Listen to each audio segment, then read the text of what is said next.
क्या आपको पता है एक महान ऋषि कैसे असुरों के गुरु बन गए? जी हाँ बंधु, हम बात कर रहे हैं शुक्राचार्य की।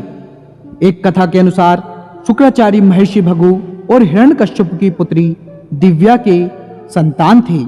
शुक्राचार्य का जन्म शुक्रवार को हुआ, इसलिए महर्षि भृगु ने उनका नाम शुक्र रखा था। जब शुक्र थोड़े से बड़े हुए तो उनके पिता ने उन्हें ब्रह्म ऋषि अंग ऋषि के पास शिक्षा के लिए भेजा।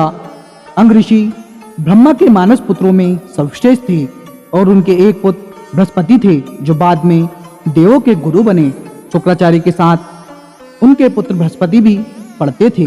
माना जाता है कि शुक्राचार्य की बुद्धि बृहस्पति की तुलना में ज्यादा कुशाग्र थी, लेकिन फिर भी बृहस्पति के अंग ऋषि के पुत्र होने की वजह से उन्हें ज्यादा अच्छी शिक्षा मिली, जिसके चलते एक दिन शुक्राचार्य को उनसे ईर्ष्या हो गई और उस आश्रम को छोड़ के सनक ऋषि और गौतम ऋषि से शिक्षा लेने चले गए। शिक्षा पूर्ण होने के बाद जब शुक्राचार्य को पता चला कि बृहस्पति को देवों ने अपना गुरु नियुक्त किया है, तो उन्होंने भी ईर्ष्यावश दैत्यों के गुरु बनने की मन में ठान ली। लेकिन उसमें सबसे बड़ी बाधा दैत्यों के देवों के हाथों हमेशा मिलने वाली पराजय थी, क्योंकि जब भी दैत्य लड़ने जाते देवता उन्हें हरा देते। इसके बाद शुक्राचार्य मन ही मन ये सोचने लगे कि अगर वह भगवान शिव को प्रसन्न करके उनसे संजीवनी मंत्र प्राप्त कर लेते हैं तो वह दैत्यों को विजय दिलवा सकते हैं। इसके बाद उन्होंने भगवान शिव की कठोर तपस्या शुरू कर दी। उधर देवों ने मौका का फायदा उठा के दैत्यों का संहार आरंभ कर दिया। शुक्राचार्य को तपस्या में जान के दैत्य उनकी माता के शरण में चले गए। ख्याति ने दैत्यों को शरण दी। ख्याति मतलब जो शुक्राचार्य की माता जी थी, जो भी देवता दैत्य को मारने आता वे उसे मूर्छित कर देती या फिर अपनी शक्तियों से लकवाग्रस्त कर देती। ऐसे में दैत्य बलशाली हो गए और धरती में पाप बढ़ने लगा।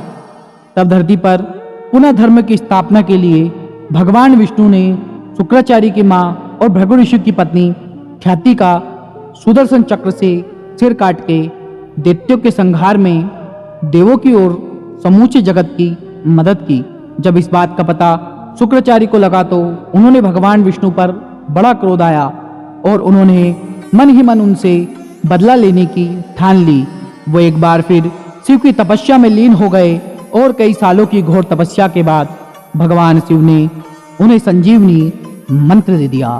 फिर शुक्राचार्य ने दैत्यों के राज्य को पुनः स्थापित कर अपनी मां की मृत्यु का बदला लिया। ऐसा माना जाता है कि तब से शुक्राचार्य और भगवान विष्णु एक दूसरे के शत्रु हो गए। लेकिन ये कथा यही नहीं समाप्त होती। उधर महर्षि भृगु को जब इस बात की पता चली कि भगवान विष्णु ने उनकी पत्नी ख्याति का वध कर दिया है, तो उन्होंने भगवान विष्णु को श्राप दे दिया।